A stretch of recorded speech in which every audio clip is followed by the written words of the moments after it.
Olá, pessoal. Boa noite. Boa noite. Eu já estava aqui enviando o aviãozinho para todo mundo. E dá um feedback aí, por favor, como é que tá o som. Boa noite, Tailã. Boa noite, Val. Já entrou. Boa noite, minha mãe. Deixa eu colocar aqui o título da nossa live de hoje.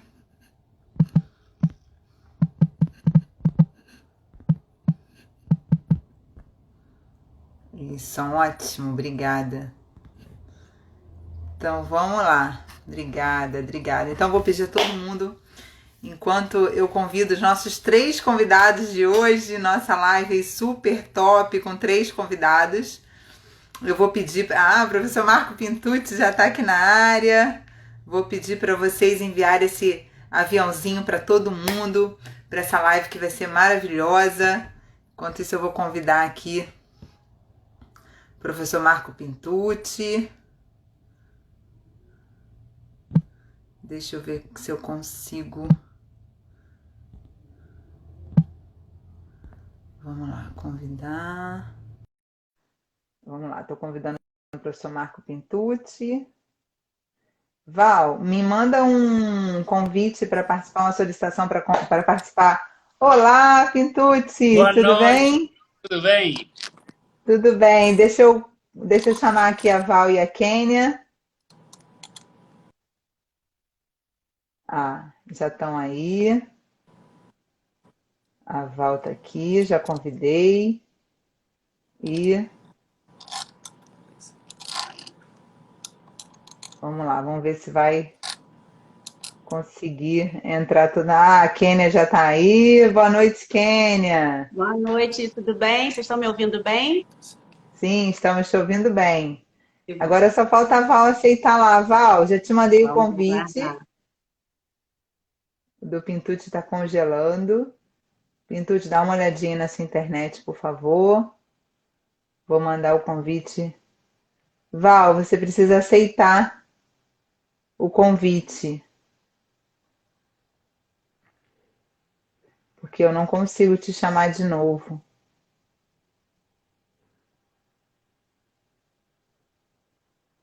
O Pintucci caiu. Isso. Kenny, tá me ouvindo? Eu estou te ouvindo, você está me ouvindo?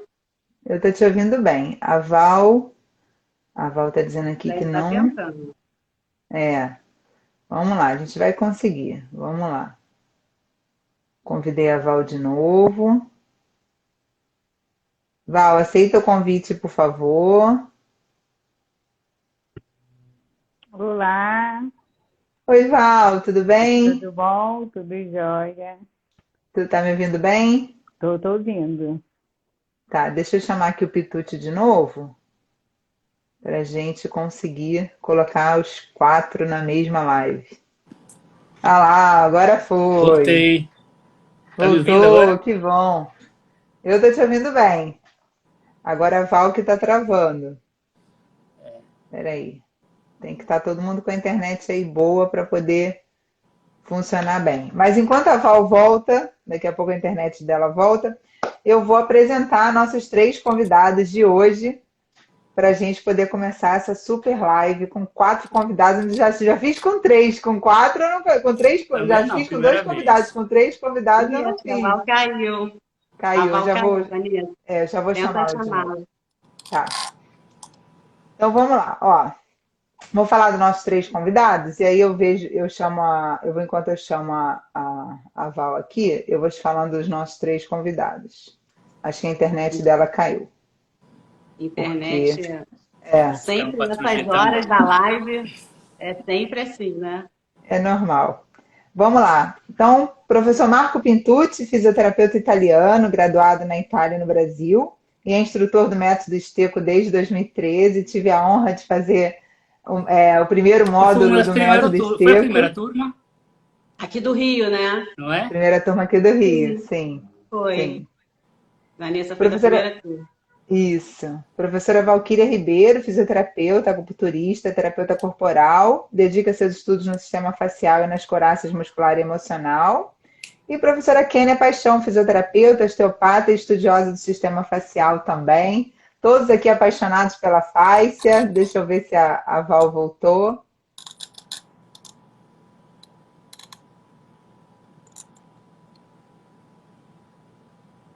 É Valquíria Oliveira o dela? Porque tá sem Não, foto. Valquíria Ribeiro. É Ribeiro, Valquíria né? Ribeiro. Porque tá sem foto aqui. Deixa eu só ver. Não, ela não Valquíria voltou. Deve estar com. Ribeiro, Não, sei não. lá. Mas é que ela não tá aqui. Deve ter caído, deve ter dado problema lá. Não tem problema, ela já deve estar entrando. Assim que ela conseguir entrar, ela manda o convite pra gente. Então, vamos lá, vamos começar aqui nós três.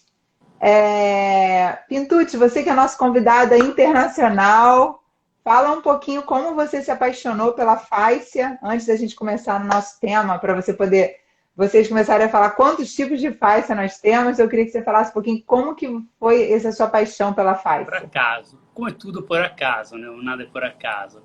Eu conheci a face, assim, tinha ouvido falar da face, mas conheci mesmo quando me lesionei o ombro, fui fazer uma cirurgia de slap. Na verdade, a dor que eu senti agora, eu identificaria como uma dor de alteração facial não relacionada ao trauma, né? A lesão mesmo da cartilagem. Fiz a cirurgia, deu ruim no pós-operatório, eu desenvolvi uma capsulita adesiva. Isso acho que eu tinha 19 anos, 20 anos, talvez 19. E aí nada funcionava, né? Nada que eu tinha aprendido de fisioterapia. Foram os melhores fisioterapeutas da minha região, até então, na Itália, ali, que eu tinha acesso, né? E nada funcionava. Na verdade, foram uma série de pequenos erros. Aí comecei a desenvolver essa capsulita com uma dor miofascial intensa, que não tinha meio que... Pelo menos, não estava achando uma solução. E isso até me desanimou muito para a fisioterapia, né? Então, como comecei a procurar um pouquinho de tudo, inicialmente ajuda de vários massoterapeutas, na Itália que tinha ainda alguns desses massoterapeutas, que era um cruzamento entre um massoterapeuta e um curandeiro, que faziam terapia manuais mais né, de forma intuitiva, mas que começavam a me dar algum resultado. Aí comecei a estudar mais essa parte de massagem esportiva. Terminei fazendo um curso na Inglaterra de terapia esportiva. E aí tinha um professor que dava um módulo sobre tratamento facial. Ele fazia um tratamento que era uma mistura de... que eles tinham feito a formação completa de Thomas Mayer. Então fiz um tratamento tipo de liberação facial com outras coisas que ele fazia, misturando com o Ciliax. E, pela primeira vez, o ombro começava a ganhar algum grau, né? Aí ele falou, olha, já que você é italiano, quando você voltar para a Itália, você vai procurar a família Stecco. Porque essa família desenvolveu um trabalho bem interessante sobre a face, eles só trabalham com isso. Então, você tem que ir lá e conhecer ele. Só que ao tempo, quando voltei, eu procurei na internet, eu tinha um site, inclusive, bem amatorial ao tempo. Né? Acho que estão falando em 2009, talvez 2008. Tinha um site bem amatorial, até que eu fui, será que funciona mesmo? Comprei um livro, tinha um livro antigo de Luigi, era um livro que usava uma linguagem italiana muito antiga, né? Utilizando muitas palavras antigas, que era até difícil de entender. Mas, enfim, marquei uma terapia, começou a me dar como resultado, me inscrevi no curso, dentro do curso foi tratado, com forma de ombro, melhorou demais, daí eu me apaixonei, continuei depois, cada vez mais, aí fiz curso, foi um tempo bem interessante, porque eu tive a possibilidade de fazer esse primeiro curso com grupos de médicos da minha cidade, que eram médicos fisiatras, e quando a gente voltou depois do curso, especialmente essas minhas amigas, que uma é ainda diretora do departamento de fisiatria em Florença, ela era bem, tipo, eu não acreditava, será que esse negócio de face funciona mesmo? Vamos fazer assim. Eu tenho um consultório à segunda-feira, que é de graça, que a gente atende todos os casos de reumatologia, de clínica de dor, que deram errado. Então, a gente faz... Ela falou, eu faço atendimento de voluntário, vamos fazer assim, vamos começar a fazer a segunda-feira só esse atendimento seco, para ver mesmo se funciona. E a gente começou, e para nossa surpresa, tive um resultado fantástico. Isso daí, a gente continuou, depois fizemos alguns ensaios clínicos, continuamos mais, eu continuei, depois fiquei. Mas foi aparentemente por acaso, né? Então, aqui entrou Freschi Lorenzo, que é o professor de terceiro nível de Stecco, que também é uma pessoa que contribuiu muito na minha formação profissional e tudo mais. Grande Lorenzo. Nossa, que honra! Obrigada, professor, de estar aqui. Obrigada. Então é isso, aparentemente por acaso e por experiência pessoal. Muitas vezes né, Pintucci? Isso. Esse gatilho, né, que realmente muda. Inclusive, tipo, vou te dizer assim, eu estava numa fase que eu estava bem decepcionado com a fisioterapia, porque eu não conseguia solucionar o meu problema, entendeu? Então isso me me deu uma luz até profissional diferente, um modo de ver a melhora, então me animou muito. Aí eu continuei me apaixonando ao longo dos anos. Maravilha. Caíram as duas, daqui a pouco elas vão entrar por aí, porque eu É, cliquei lá, eu não estou encontrando elas, mas daqui a pouco elas entram, deve ter dado alguma também eu, questão lá na internet. com certeza. A Kênia já está aqui. Kênia Estou me vendo. apareceu. A A Ana Kênia já Paula, tem bastante chamei. pessoas aqui, que foram também nossos alunos aqui. Que está voltando, a quem não voltou. A Kênia voltou. A Val que não está voltando. Oi, Kênia! Oi, Voltou. Tá gente, a ouvindo? conexão. Eu estou ouvindo. Vocês estão me ouvindo? Sim. Estamos. Kênia, e você, como é que foi essa descoberta aí pela fáscia? Bom, foi junto com Valquíria, até acho que deve ter quase uns 10 anos atrás, mais ou menos. E a primeira vez que a gente teve contato com o método foi justamente com o professor Marco Pintucci. Nós fomos para São Paulo, esse curso Uau. ainda não tinha acontecido nenhum curso aqui no Rio de Janeiro. Pouquíssimos fisioterapeutas conheciam o método. E aí, quando a gente chegou em São Paulo, que a gente foi tendo contato, né, com a metodologia, a gente ficou meio que encantada, assim, né, quando a gente chegou lá para o curso. E aí, eu e Valquíria, inclusive, cara, a gente falava, os outros fisioterapeutas precisam conhecer esse método, e daí a gente conseguiu trazer o método para o Rio de Janeiro e outros estados também aqui do Brasil, e aí outros fisioterapeutas tiveram a oportunidade de conhecer um pouquinho sobre o método, né? E o estudo de face hoje em dia tem se explorado tanto, e a gente vê o quanto que é fascinante, né? O quanto que é uma estrutura, é um tecido que é rico, né? E é de extrema importância também na nossa estrutura. Com certeza. Então vamos lá, eu vou fazer algumas perguntas e vocês veem quem vai responder. Ou eu faço um para um, outro faço para outro, e aí vocês Vamos lá. escolhem aí quem vai responder. Então eu queria que a gente começasse falando sobre quantos tipos de fáscia nós temos, né?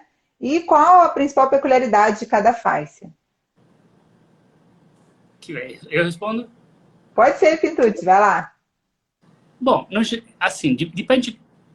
Claramente, a face ainda é algo que é muito em pesquisa, então tem até visões diferentes, né?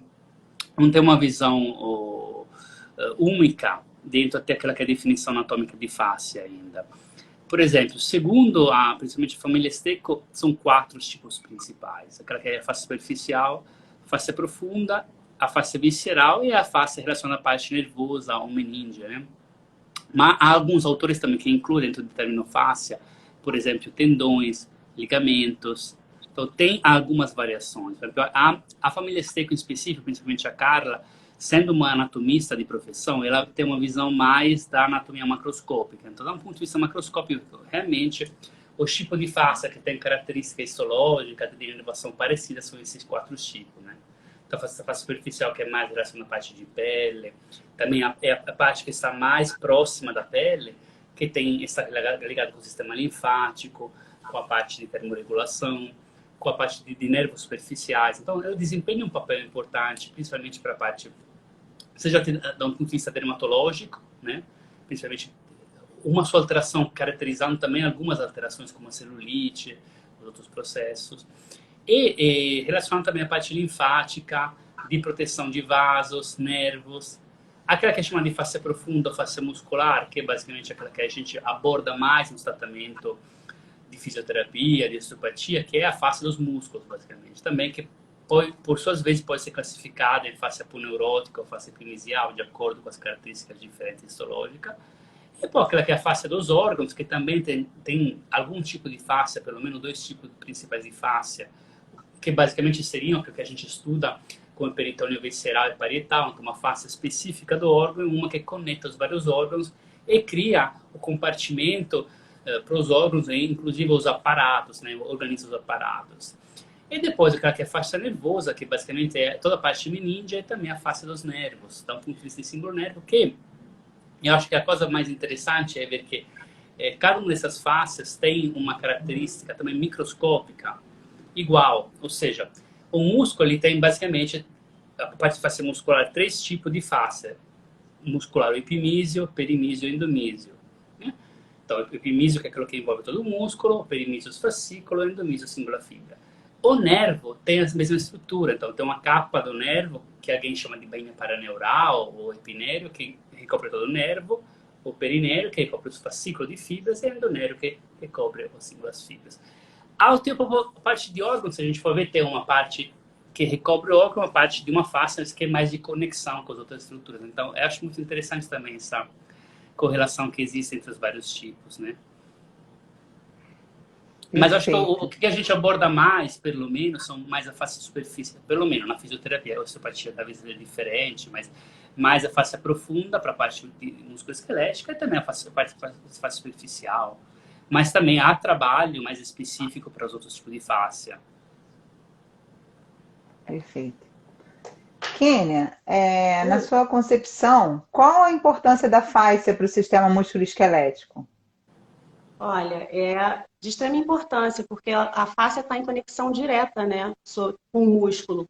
Então, se a gente tem uma alteração muscular, né, uma alteração musculoesquelética, é fatalmente que a fáscia também vai estar comprometida, né?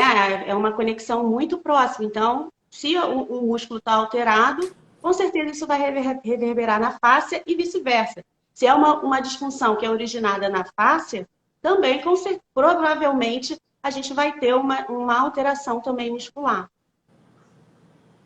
Perfeito. E Pintucci, tá tendo muitas pesquisas aí sobre as questões hormonais, né? Qual a relação da fáscia com os receptores hormonais? Tem alguma relação? A gente ainda não tem muitos estudos, mas tem alguns estudos que foram feitos com a parte de, principalmente, estrogênio, que foram bem interessantes. Tudo iniciou em torno de 2016 com uma publicação de uma nossa colega de Pádua, que é uma bióloga, biotecnóloga, que basicamente ela que estuda essa parte mais ligada à parte bioquímica para a família Stecco, que começou a identificar receptores de estrogênio e relaxina em parte de fibroblasto de fáscia lata em grupo de mulheres, né? Inclusive observando que as mulheres com pós-menopausa tinham uma concentração menor até de receptores relacionada às mulheres pré-menopausa. Então, isso depois eles completaram outro estudo mais para frente, vendo qual é que é a resposta, por exemplo, das fibras colágena, 1, 2, 1 e 3, e também a relaxina, e fibras elásticas em relação a diferentes níveis de hormônios. Por exemplo, com o nível da fase periovulatória, pós-menopausa, durante o primeiro trimestre da gravidez. E observaram basicamente que, em relação ao estrogênio, quando tem concentração mais elevada de estrogênio, os fibroblastos tendem a produzir mais fibra de colágeno tipo 3, então deixando esse tecido mais elástico, enquanto quando tem nível mais baixo, tipo pós-menopausa, produz mais tipo 1, então deixando esse tecido mais rígido. Basicamente isso. Isso já é algo interessante, porque a gente observa clinicamente, muitas vezes, até uma relação um pouquinho maior em relação, por exemplo, ao período pós-menopausa e dor miofascial. É claro que tem também algo que vai além do tecidual. Isso aqui é mais focado na parte tecidual, eu acho que é interessante, porque pela primeira vez se vê que tem... Porque uma das explicações seria a sensibilização de nociceptores devido à alteração de hormônio. Mas também, a nível tecidual, muda a elasticidade do tecido, que é algo, inclusive, que a gente observa, tem pesquisa feita, por exemplo, em atletas que utilizam um anticoncepcional, que tem um ligamento cruzado anterior mais laço, inclusive, que possa predispor até mais lesão devido à taxa de estrogênio mais alta. Então, isso por enquanto, mas eu acredito que no futuro, talvez, seria interessante observar isso também em relação, por exemplo, ao cortisol, por exemplo, testosterona, até para ver, de repente, entender melhor também quanto, por exemplo, a questão de estresse ou de ativação mais simpática, através do eixo endócrino, altere até o nível não somente de sensibilização de nociceptores, mas até um nível tecidual, né? Que possivelmente é algo que a gente observe. Basicamente, por enquanto, é isso, mas abre mais a linha que um tecido que por muito tempo era um invólucro, na verdade, cada vez mais se observa que é um tecido um pouquinho mais complexo, com uma série de receptores, que justifica até alterações por várias causas, não somente, por exemplo, como se achava antigamente, que era o movimento repetido que causava uma alteração de fáscia, mas muito mais, né? Perfeito. Kênia. Porque eu estou aqui me ajustando, que tem uma surpresa aqui para vocês. Ah, tá bom. Quer que eu pergunte para o Pintucci, então? Pode ir perguntando. Vou perguntar para o Pintucci. Cheguei! Oh, Ah, deu problema lá, Val? Cara, não sei, você não tá aparecendo ao vivo pra mim. Deixa eu dar para cá. Eu acho que eu entrei lá no. Parece que o Instagram tá tendo vários erros.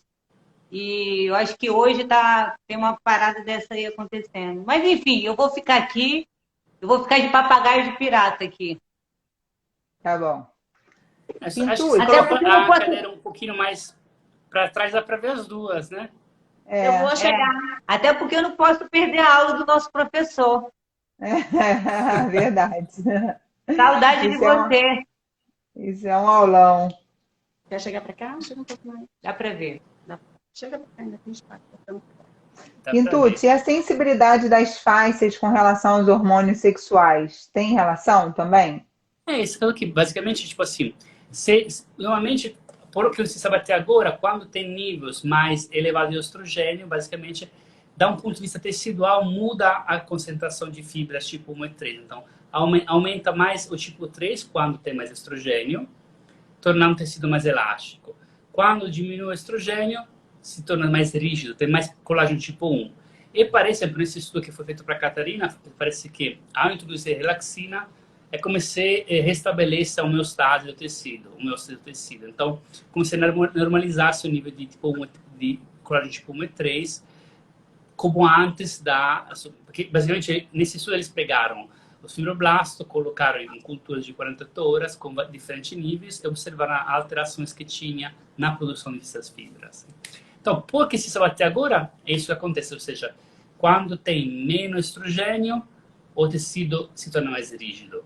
Quando tem mais estrogênio, se torna mais elástico.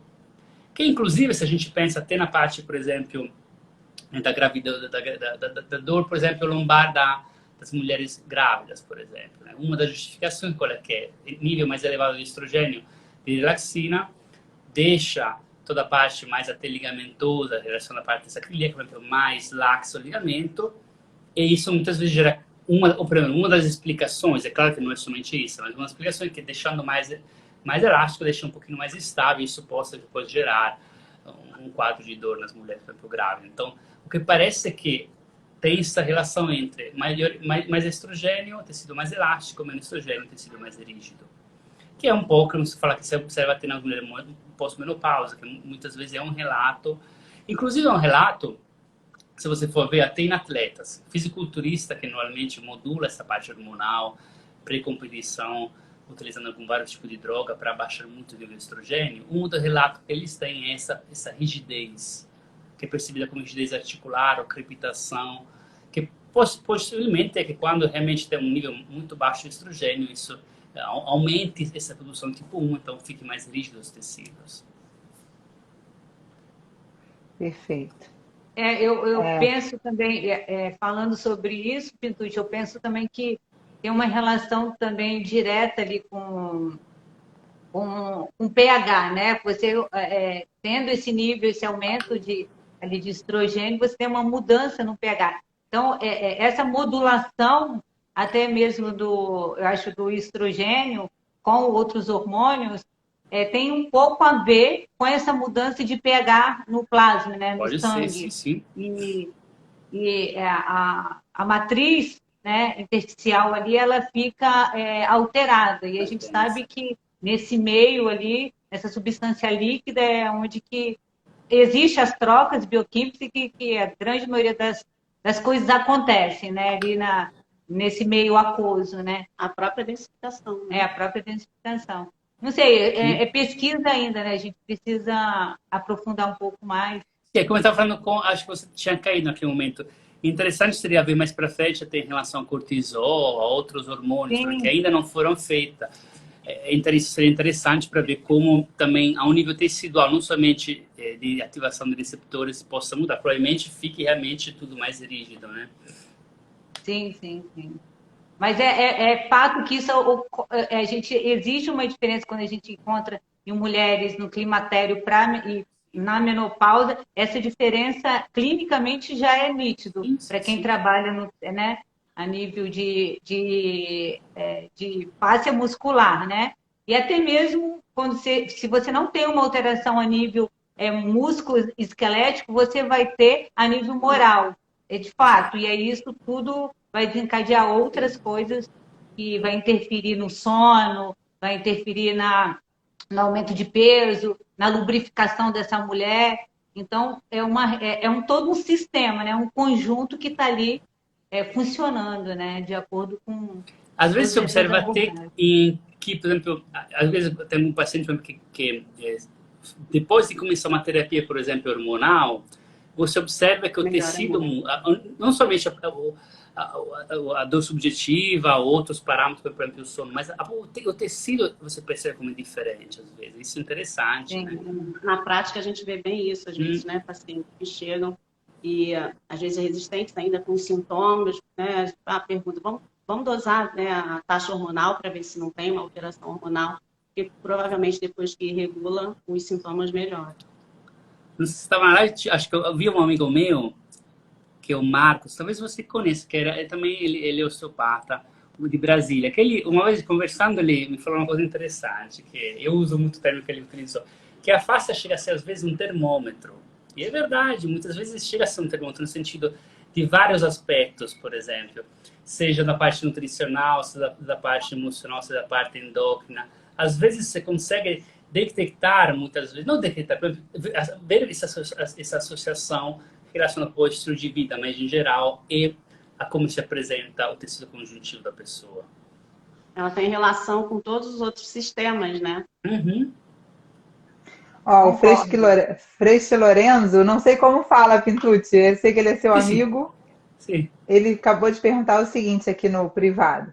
Que relação existe entre fáscia, dor e variações climáticas? E aí? Isso é que eu ia falar, gente. Ele tem razão. Por quê? Isso é interessante, porque, por exemplo, era uma coisa que na Itália é muito falado, mais que no Brasil, né? Em um país onde tem mais variação de clima, é observado realmente, a observação clínica que você vê que, por exemplo, as queixas de dores, até de dores miofasciais, tem um pico iniciando em outubro, outubro, novembro, no início do inverno na Itália, e diminui muito com o calor. Uma das explicações que a gente possa dar é a relação que existe entre um glicosaminoglicanos na face, que é o ácido hialurônico, e a temperatura. Mas por exemplo, antigamente na Itália era utilizado o tendão de Aquiles, de algum bicho, para fazer o barômetro, para ver a pressão, por exemplo, atmosférica, porque realmente é sensível a essas mudanças climáticas. O Lourenço deve saber essa história, porque inclusive a gente escutou junto várias dessas aqui. Mas há, inclusive, alguns estudos, né? Eu vi até uma revisão sistemática relacionada a dor e clima. Mas muitos estudos não são conclusivos, mas parece que tem estudos que mostram que vivem em cidade de litoral costuma ter níveis de dores menores do que vivem em cidades de interiores, por exemplo. Então é muito interessante como... É claro que é um conjunto de vários fatores, né? Mas dá um ponto de vista de temperatura, provavelmente, em relação ao ácido, a mudança que existe de associação das moléculas de ácido hialurônico. E a Val falou de densificação, né?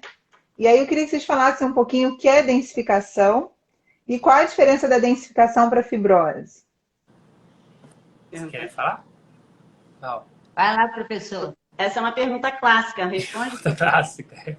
Não é? Basicamente isso. É clássica, mas eu vejo que às vezes é interessante ainda, porque há ainda um pouquinho de confusão em relação a isso, muitas vezes em relação a essas duas categorias de alterações de face, né? Basicamente, a fibrose é tudo aquele grupo dentro de fibrose, a gente pode colocar de alterações da parte do tecido conjuntivo fibroso, então, que concerne mais a parte de fibras colágeno. Então, um exemplo clássico é aquela deposição excessiva, desorganizada, no pós-cirúrgico, um pós-trauma, ou por um processo inflamatório prolongado, né? Enquanto densificação é mais toda a parte relacionada à alteração, principalmente de glicosaminoglicanos, de ácido hialurônico, que inclusive talvez segundo nós, o que se apresenta mais nos consultórios com queixa de dor miofascial, seja basicamente uma alteração das características de agregação de um dos glicosaminoglicanos, que é o ácido hialurônico e hialuronano, que basicamente deixa essa matriz mais densa. Então, aumenta a densidade dessa matriz. Enquanto a fibrose é aquela clássica que a gente associa muitas vezes mais a um processo cicatricial ou a um processo reparativo, onde teve, de repente, uma ativação exacerbada dos miofibroblastos, então uma quantidade excessiva de fibras que depois gerou aquele aumento de enrijecimento do tecido e alteração do tecido. Eu acho que é interessante, de repente, entender que tem uma que é a densificação, que é reversível para a terapia manual. A outra, a gente consegue melhorar com certeza os sintomas, a função do paciente, mas, do ponto de vista, se for ver, de um ponto de vista microscópico, a fibrose muito provavelmente vai permanecer, né? Não tem você não consegue destruir de forma seletiva aquelas fibras. A própria estrutura já teve uma modificação e se reestruturou, se remodelou diferentemente, né, das outras. A densificação não acontece isso. A gente tem um acúmulo só dessa quantidade de fibras, mas a gente não tem essa deformidade clássica que tem a fibrose, né? E a quantidade de colágeno também, né? A diferença também está aí. A quantidade na cicatriz, você tem uma quantidade na fibrose, né? Você tem uma quantidade de colágeno excessiva, né? Que é diferente da densificação. E como é que essas densificações podem interferir no movimento? E tem como tratar essas densificações? Então, o professor pode... Eu vou falar da parte clínica, mas aí o professor que depois vai explicar isso. Eu comecei, não sei se no início a Kênia contou aqui, mas no início eu trabalhava muito com cicatriz, né? E eu estudava o tecido conjuntivo e aí eu comecei a ler o Luigi ainda em livros, né?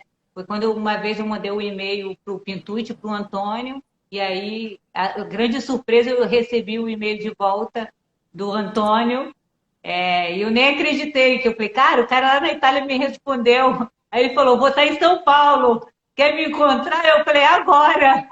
E aí a gente se encontrou e foi onde que nasceu essa paixão aí pelo método. Mas, e a cicatriz, eu tinha uma técnica que eu utilizava no pós-cirúrgico, né?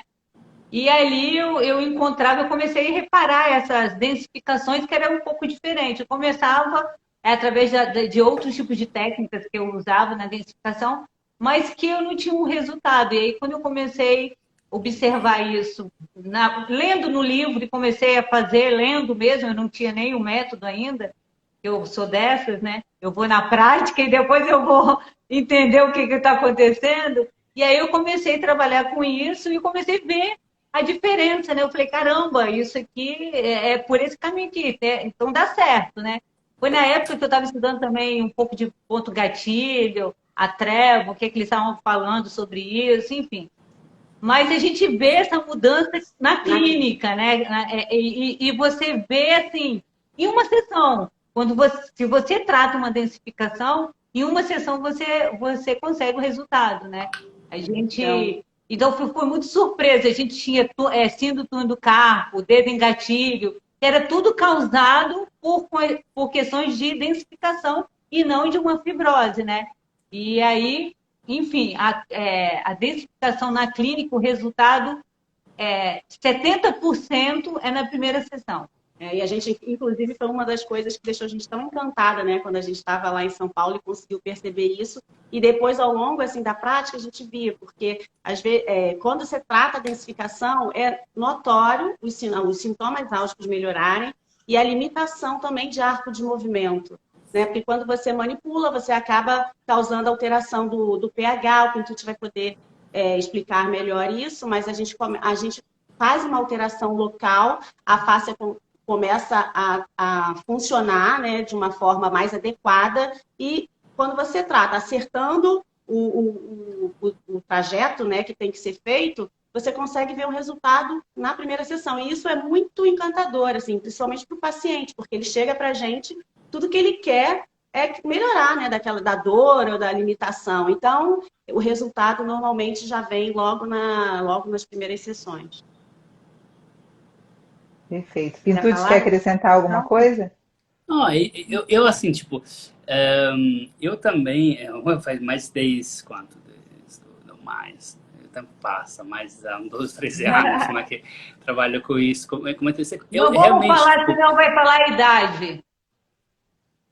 de Não fala idade, quanto tempo você então vai falar passa a rápido, idade. exatamente, mas enfim, muitos anos, e ainda me surpreende diariamente, eu sou sincero, é por isso que eu continuo a ter da curso, trabalhar com isso, não, se tivesse outra coisa que funcionaria melhor para mim, eu faria. E realmente os resultados são muitas vezes impressionantes, tem várias patologias, então tem todo um campo também de atuação, é claro que sempre, isso tem que ser contextualizado como, quando, associado apoio a movimentos ativos, nada é sozinho o milagre, mas realmente Com certeza. se há casos de resultado muito interessante, eu estou tendo agora, ultimamente aqui em Salvador, muitos pacientes que vêm de reumatologista, por exemplo, com queixa de post-chikungunya, com resultado muito interessante, por exemplo.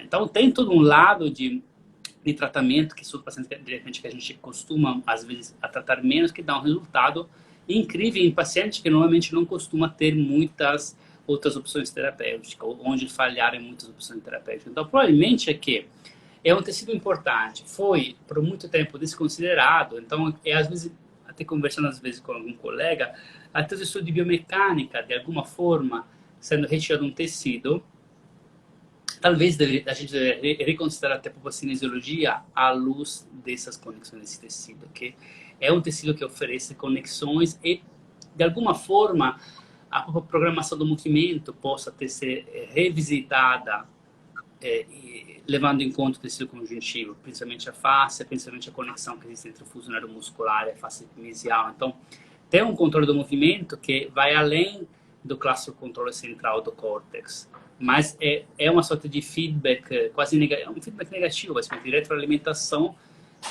da própria periferia do tecido conjuntivo em resposta ao movimento. Então, talvez é algo que expande uma área até de conhecimento, de interpretação até mais ampla, não somente tratamento de dor, mas até em relação ao movimento e à programação do movimento, por exemplo, né? Sim. Eu fico até também, assim, você falou que até hoje às vezes você se surpreende, eu também, assim, eu estou atendendo um paciente que teve pós-Covid, teve complicações, ficou entubado, teve um AVC e ficou com sequela, hemiparético, e assim, eu comecei a atendê-lo já tardiamente, né, deve ter uns 2 meses, assim. Então, a espasticidade já estava instalada, flexão, aquele padrão mesmo, né, e uma rigidez em flexão, aí eu falei, cara, aí coloco ele no chão, porque como eu trabalho muito com movimento, e eu trabalho muito com paciente no chão também. Coloco ele no chão, comecei também a tratar os pontos, né, da espasticidade. Aí ele mesmo, assim, já vê o resultado. Ele, nossa, já estou dormindo bem melhor, meu braço já não me incomoda tanto. Hoje mesmo eu tive com ele, e quando eu percebi, já está com outro tônus, sabe? E eu começando, simples, fazendo alguns pontos, você já vê um resultado. E é incrível, assim, já está bem mais livre, né, solto a tonicidade. Está bem melhor. Eu falo, caramba, isso dá jeito mesmo, isso dá resultado mesmo. Eu costumo dizer que aqui, lógico, você está falando com 3 entusiastas do tecido facial, né? Então, eu costumo dizer que você trabalhar uma complexidade que é o tecido facial é mais do que uma manipulação, porque é um nível de complexidade tão grande que você atinge, esse tecido é capaz de atingir, que hoje a gente não tem muitos estudos ainda para comprovar toda essa capacidade, porque é um grande sistema, né? Então, a cada vez que a gente vai aprofundando os estudos, a gente vai estudando, a gente fica impressionado com essa capacidade, essa complexidade do sistema, né? E eu gosto também de abordar que é uma coisa que a gente tem uma característica de pensar no tecido facial muito como estrutura. Eu acho que já chegou a hora de nós, fisioterapeutas ou terapeutas manuais, enfim, a gente pensar um pouco mais ampliado, pensar como um sistema e não como uma estrutura, porque hoje pensar como uma estrutura é muito limitante, já que esse organismo aqui, eu não gosto de falar que é máquina, mas esse organismo vivo, ele é muito é muito amplo, a gente é muito mais do que isso aqui, né? E pensar só como estrutura é muito pequeno para a gente que trabalha com um tecido tão rico que é a face, né? Mas tem muita coisa Ah, ainda para explorar. É, de um tempo para a cá gente foi tá. um boom, né? De um tempo para cá foi um boom de estudo de face. Eu tenho uma amiga que é fisioterapeuta e fala, mas agora tudo é fácil, mas talvez ela não tenha ampliado tanto, né, o pensamento no sentido do que a Val está falando.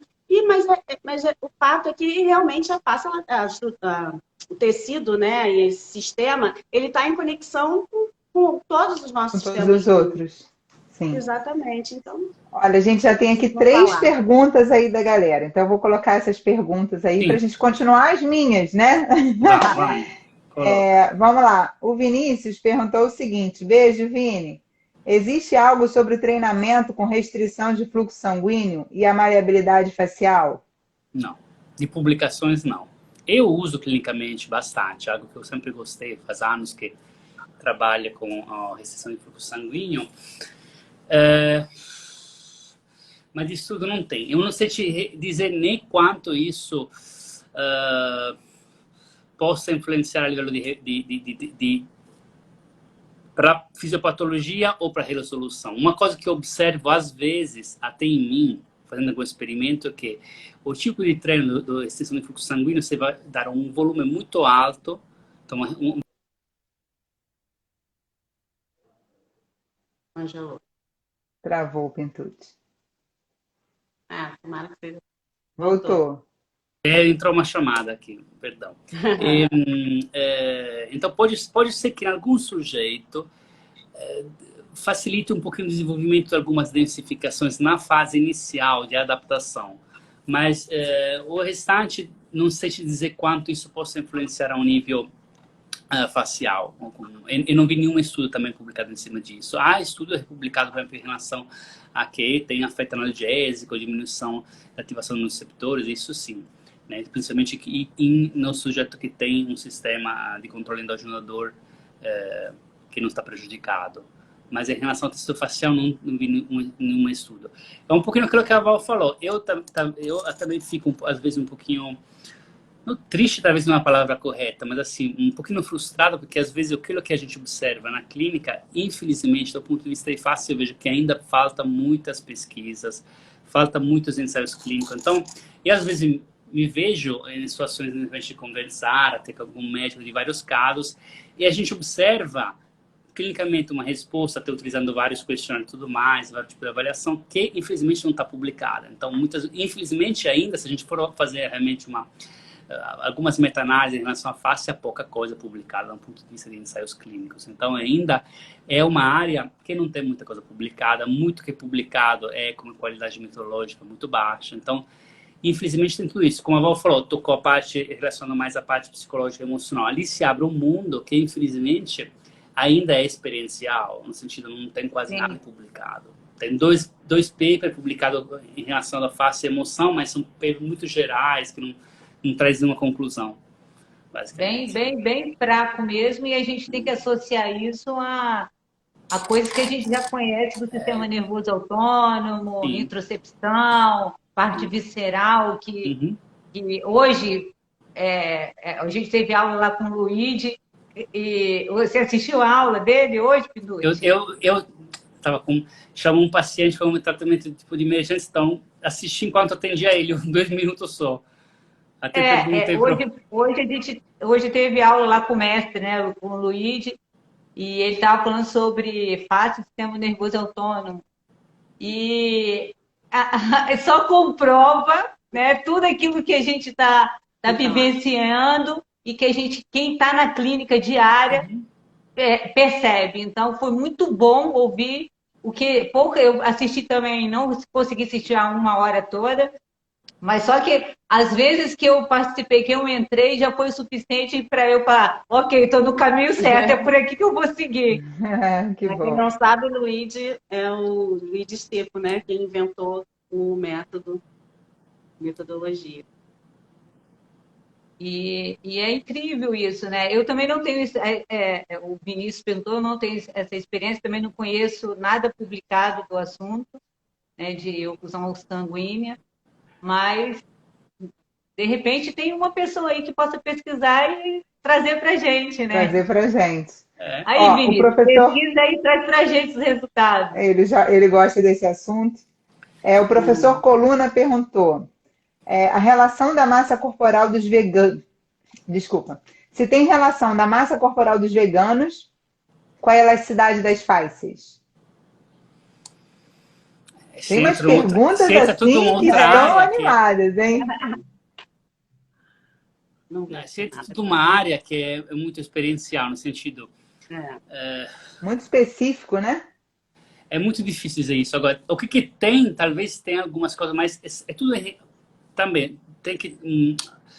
por exemplo, o que a gente tem de estudo tem em relação, por exemplo, às raças, algumas coisas tem. Então, há uma predisposição genética, de repente, de mais tipo de concentração de fibras ou outras. Pensa-se o pessoal do sudeste da Ásia, por exemplo. Né? Mas, assim, em relação à nutrição, não tem nada de estudo em relação à fáscia. Agora, se a gente fala de clínica, eu te falo, depende. Vegano que se alimenta bem, com um bom suporte de proteico e tudo mais, muitas vezes tem uma face até melhor de uma pessoa que tem uma alimentação industrializada. É claro que se é um vegano que tem com grande deficiência de B12, uma massa magra muito baixa, pode ser que... Porque também quando a gente considera a face, não dá para separar completamente da parte muscular. Então depende também disso um pouco, né? Sim. Eu acho que a gente pode pensar fisiologicamente. Se você parar para pensar dessa forma, fisiologicamente se você conhece fisiologicamente como que esse tecido se comporta, quais são o que está implicado ali nesse aumento de pH, o que acontece, se você sabe da dieta do cara, você faz a correlação. Acho que eu vou muito por aí. Não tem como a gente, como não tem estudo, também mas também pode ser outro que pode começar a estudar também. Outro que já pode eu me lembro um tempo na Itália, em Florença, com essa, como eu te falei no início, Vanessa, aquela minha amiga médica, fisiatra, muitos deles estudaram o tempo, algumas áreas da homeopatia como toxicologia, eles já trabalhavam com essa parte muito de nutrologia ao tempo, e uma das intervenções que era feita nesse ambulatório de segunda-feira era também a parte nutricional. Então eles costumavam passar para os pacientes uma dieta, eu sei que esse termo também é assim, mas uma dieta mais alcalina, então uma dieta onde era retirado principalmente retirado glúten, lactose, açúcar, refinados e alimentos industrializados.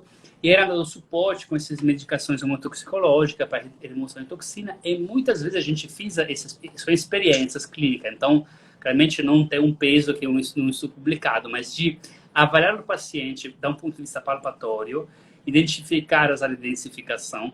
O paciente fazia 2 semanas essa dieta, voltava sem nenhum tipo de intervenção de fisioterapia e outras coisas, e a gente reavaliava os pacientes e notava uma grande diminuição de ponto de densificação.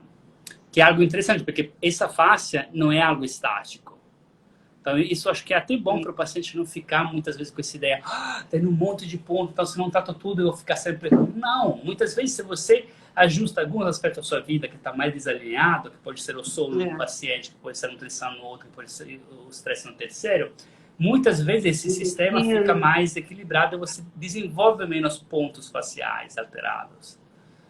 Então, com certeza tem uma relação com a dieta. Agora, dizer exatamente fica um pouquinho difícil, porque depende muito também da dieta individual do paciente. Mas, com certeza, há uma relação grande em relação à dieta, há mais ou menos o estado inflamatório. Se você pega um paciente que está bem inflamado, com alterações... Quantidade de ingestão de água, né? Exato.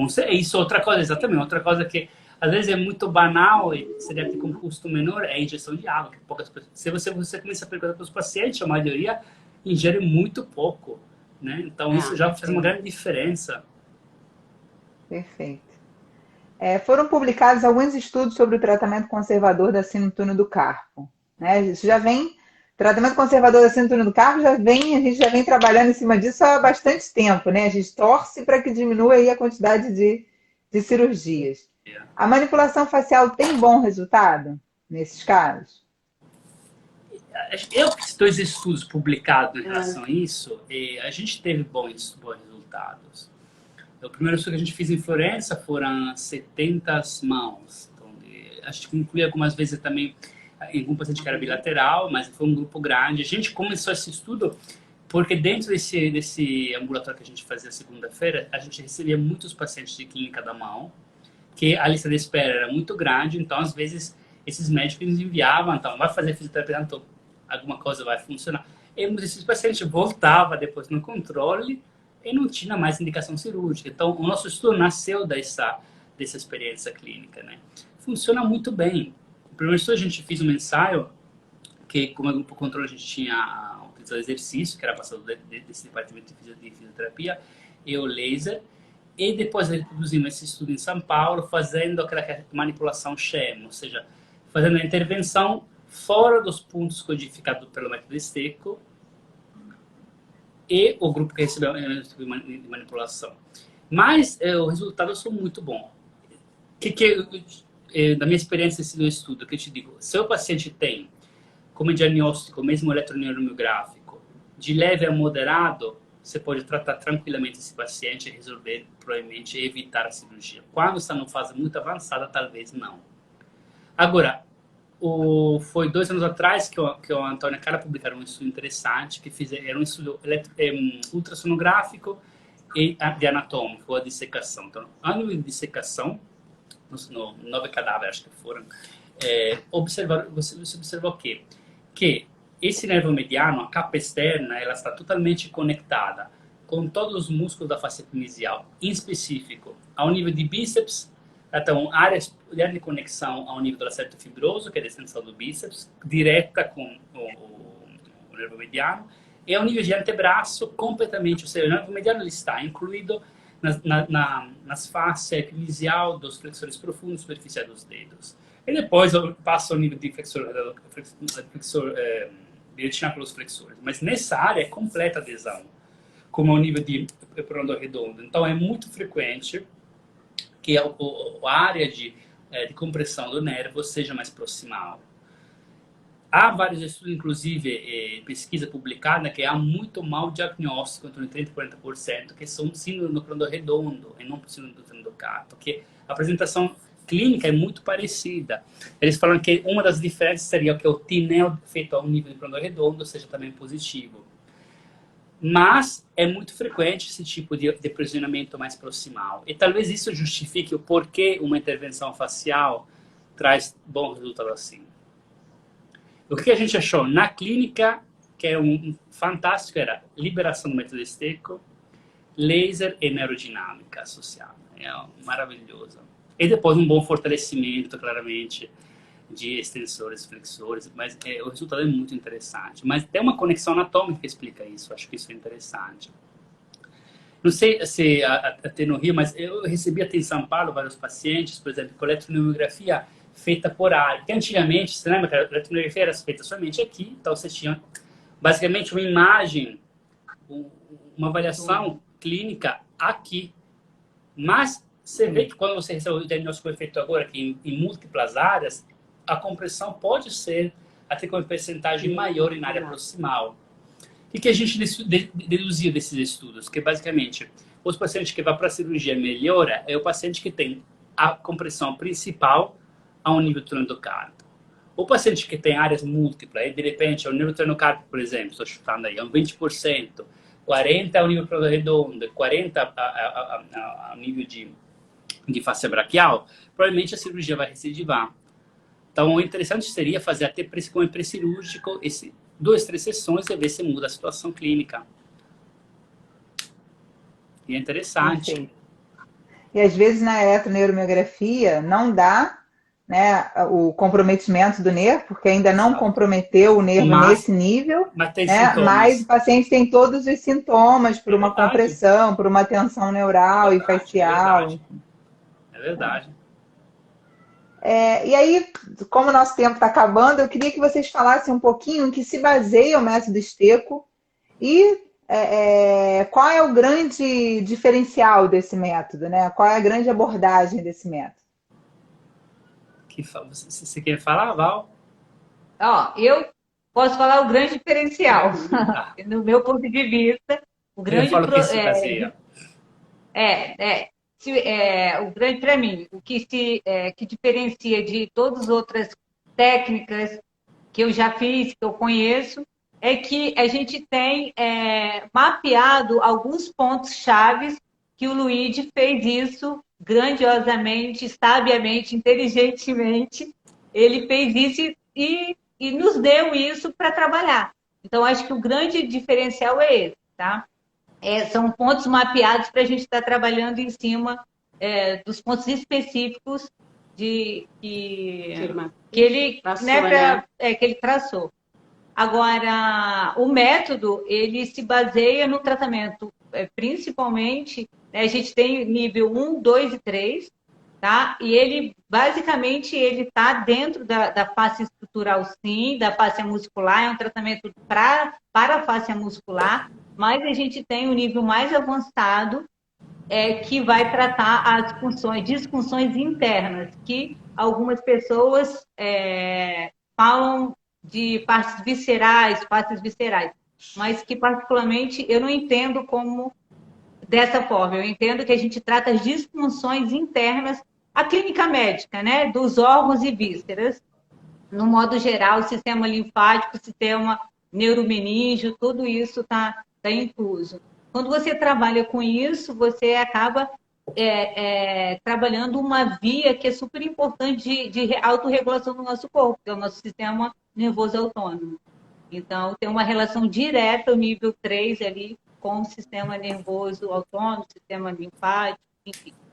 Mas aí eu acho que o Pintucci pode... Antes, só completando também o que ela falou, né, no que se baseia, eu acho que também é a avaliação, sabe? Eu acho que quando você faz uma boa avaliação e você traça, né, você traça a linha, né, que mais condiz com as queixas do paciente, né, e a gente tem que ficar sempre muito atento com coisas de lá de trás, com coisas atuais. Então, eu acho que a avaliação também é um grande diferencial, você fazer uma boa avaliação, o resultado, normalmente, o resultado é bem legal, é bem rápido. E, assim, também, a gente está falando aqui, né, sobre tecido facial, sobre a avaliação e sobre a forma, né, de que se baseia, mas eu gostaria de lembrar também que, assim, a gente usa várias ferramentas, né, quando a gente tem um paciente, e nem todos vão se adaptar a esse método. Então, a gente tem que estar também atento, é um método um pouco dolorido, eu acho que a gente pode também maneirar, fazer menos pressão, um pouco mais, ou não, né, às vezes a gente pressiona e realmente dói, os pacientes. Alguns pacientes se queixam, eu já tive pacientes que já falaram para mim, não, você vai fazer aquele negócio? Não quero. E a gente tem que respeitar e entender e usar uma outra ferramenta, né? Que normalmente a gente... Então, assim, não é para todos, mas tem muita gente que se adapta, que fala, estava doida por esse cotovelo, tá? Solta um pouquinho aqui. Então, assim, a gente tem uns resultados bem legais, mas é isso, acho que é ficar atento também e respeitar, né, o limite dos pacientes. E qual a base do método, o Pintucci? Então, o método nasce inicialmente da uma experiência empírica de Luigi, né, que descobriu que alguns pontos que se apresentavam mais densos em vários pacientes, uma vez tratado, liberavam um movimento mais numa direção mais específica de movimento no plano dos espaços. Daí, ele começou a mapear alguns desses pontos que ele encontrou, e o grande, o grande avanço do método foi principalmente com a filha, a professora Carla Secco, que é médica ortopedista e anatomista, que quando ela começou a fazer várias dissecações, encontrou que muitos desses pontos que eram descritos para o pai dela, até que tem uma história que, tipo, a Carla inicialmente até quase desafiando o pai dela em muitas dissecações, achando, o que ele fala é coisa da cabeça dele. E ela começou a ver que muitos desses pontos coincidem com o lugar de conexão da face epimesial com a face aponeurótica. Então, são pontos de conexão de fibras de face, de fibras musculares com a face aponeurótica, a face que recobre vários músculos. Então, são pontos, assim, que da um ponto de vista vetorial ou biomecânico sejam mais importantes, talvez, que outros. Então, esses pontos foram mapeados e o tratamento, como a Val falou, é feito em pontos específicos. Então, é um método de avaliação e tratamento que segue um raciocínio próprio e bem metódico. Então, segue basicamente uma anamnese bem extensa de todas as histórias clínicas do paciente, para ver se há uma correlação, principalmente do ponto de vista facial, entre traumas antigos, histórias antigas do paciente e a queixa principal. Isso leva à escolha de alguns segmentos para realizar testes de movimentos, que depois confirmam ou não esse movimento para ser realizado o teste de palpação, e encontrado mais uma que chamam de sequência ou plano, são algumas linhas organizadas, né? Normalmente são 2 linhas que são relacionadas a movimentos antagônicos, e depois o tratamento é feito nesses pontos específicos. Então, é um tratamento que é bem específico, não é como muito tratamento de face, se vai lá, se sente o que tem e trata. Não, segue um início, meio e fim, com uma ficha de avaliação que te leva a fazer esse caminho, essa proposta terapêutica. E como em algumas patologias que a gente conseguiu demonstrar tem ensaios clínicos, normalmente é um resultado relativamente em tempos relativamente curtos, de 3 a 5 sessões para queixa, com um resultado que em muitos estudos se manteve a 6 meses. Então, é relativamente interessante, especialmente se isso depois a gente associa a movimentos ativos, a toda uma parte de educação e tudo mais. Só um adendo aqui, a avaliação, ela é justamente, a avaliação é tão completa que ela também descarta se esse paciente é ou não para o método, tá? Então, na avaliação, você diz se esse paciente é compatível ou não com o método. E sempre o método é acompanhado do movimento. Isso aí é fato. Manipulou o movimento. Isso aí é para manter o resultado que a gente Com certeza.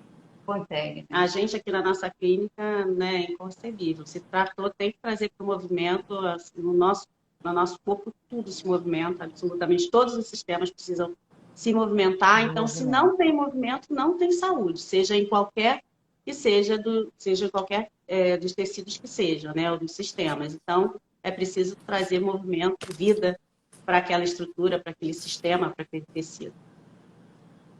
Perfeito. Muito bom. Vocês querem complementar com alguma coisa? Que a nossa hora já deu. Então, eu quero saber se vocês querem complementar. Eu posso falar um pouquinho da formação, né? A formação vai acontecer no ano que vem, finalmente, depois da pandemia, a gente está conseguindo se reestruturar. E eu vou divulgar as datas certinho, mas vão ser provavelmente janeiro, fevereiro. Os outros 2 modos eu não tenho aqui de cor, mas de repente até o final eu falo. Então, a gente vai trazer o Pintucci, né? A gente vai fazer de uma forma híbrida. Então, vão ter algumas partes que serão online e outras presenciais, né? Porque é fundamental ter a prática, ter a presença do professor, trazendo para a gente toda a metodologia que ele traz de uma forma muito, né, muito brilhante. Assim, não tem quem não goste da forma que ele traz. Então, muito didática a aula dele. A partir de janeiro, fevereiro, a gente vai estar trazendo um curso aqui para o Rio de Janeiro. Perfeito. Val e Pintucci querem complementar com alguma coisa? Eu acho que... Não sei, né? Eu acho que é isso. Eu acho que a gente falou, deu uma ampliada aí. Eu estou ainda muito mexida, assim, muito entusiasmada pela aula que eu tive hoje, né, lá com o Luigi.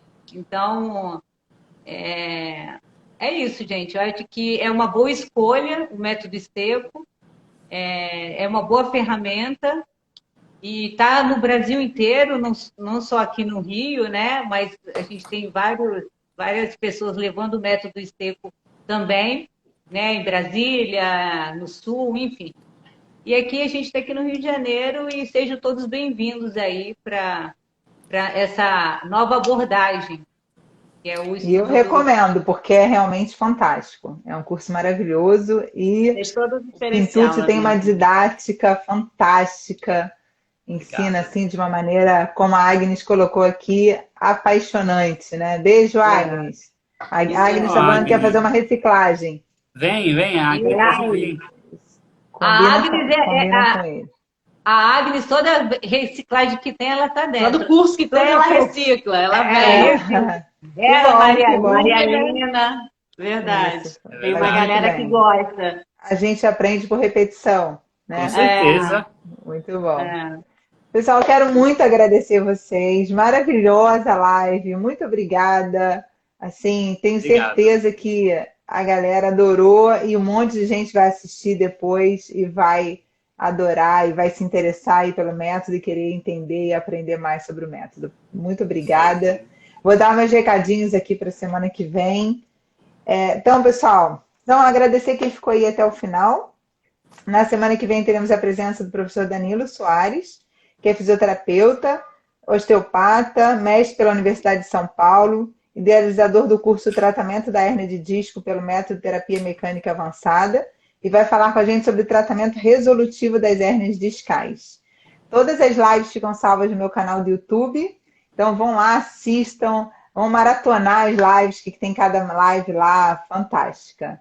Pintucci, saudade, muito obrigada. Saudade Val também. e Kênia, muito obrigada por vocês terem Obrigado. organizado aí essa live. Vanessa, obrigada pelo No ano convite. que vem, Vanessa. Oi, Pintucci. Apareça no curso no Rio, ano que vem. Vou aparecer, vou combinar com a Val e com a Kênia. Com certeza. Vou adorar a resenha. Obrigada pelo convite, Vanessa. Pintucci. Eu que agradeço. Um beijo grande para vocês. Beijo, Beijo, tchau. tchau, tchau. Beijo, Vanessa. Tchau. Obrigado. Beijo, obrigada, Pintucci.